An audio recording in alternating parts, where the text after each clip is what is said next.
This is my grandmother, Norma Falqueza. She came from the Philippines in the 1960s for an adventure, working as a nurse in every province until she decided to settle in Montreal. She could have gone to hospitals like the Royal Vic or St. Mary's, but Santa Gabrini in the east said yes first. That small choice fixed us in Saint-Léonard, among the Italians with their gardens, grocery stores, churches, and duplexes. Those surroundings shaped how my family built home here. This is the fiveplex that my grandmother bought in Saint-Léonard. It unexpectedly became our intergenerational anchor, where different family members moved in and out and in between apartments, depending on need. And it all starts with the architecture of this fiveplex. This was her pride and joy. Like, that my mom would wake up early in the morning, and those are the little things that I miss the most, is that walis ting ting that you hear, Hercules sweeping the garden. So don't forget, the first 8 years was just you and Kuya. We were a family of 4, but we just made it work. It's funny that we don't think of it was hard, but we just dealt with it because this is our reality.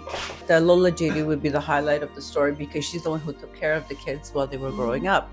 Yeah, that was a fun time. I remember that's when we had Bell satellite TV, and it was only in the living room. So yeah, it gave us a reason to, bring the beds in the living room. My mother was living downstairs. Auntie Kim was living downstairs.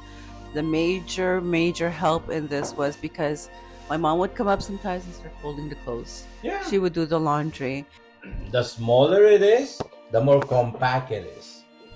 I did feel crammed, and it was all I knew, so crammed felt normal to me. Because for us, it's like there weren't ever really boundaries, I guess, because space was all of ours. It was always shared. When we were sharing that bathroom, and if you really had to go, you would just go to Lola's. That's like kind of a benefit of having family also in the building. For my time living in apartment 2, while I had my own apartment for the first time, I had my own space, and then Patrick moved in for a bit. That was my first experience with a roommate. And then all of a sudden, I have a girlfriend, and she moves in, and I barely even know her. We also shared a lot of things that my family needed access to. So a lot of, boundaries that were tested. So this fiveplex has so much history. A lot of emotion is in there. It's emotion of learn about the history of this place and when it was built. This is backyard to backyard. Everyone knows each other. Everyone is just going like this with their coffee in front of each other, contesting about how their tomato is better than the other. The fiveplex was never static. People moved between units. Care flowed across floors. Proximity is what made this possible.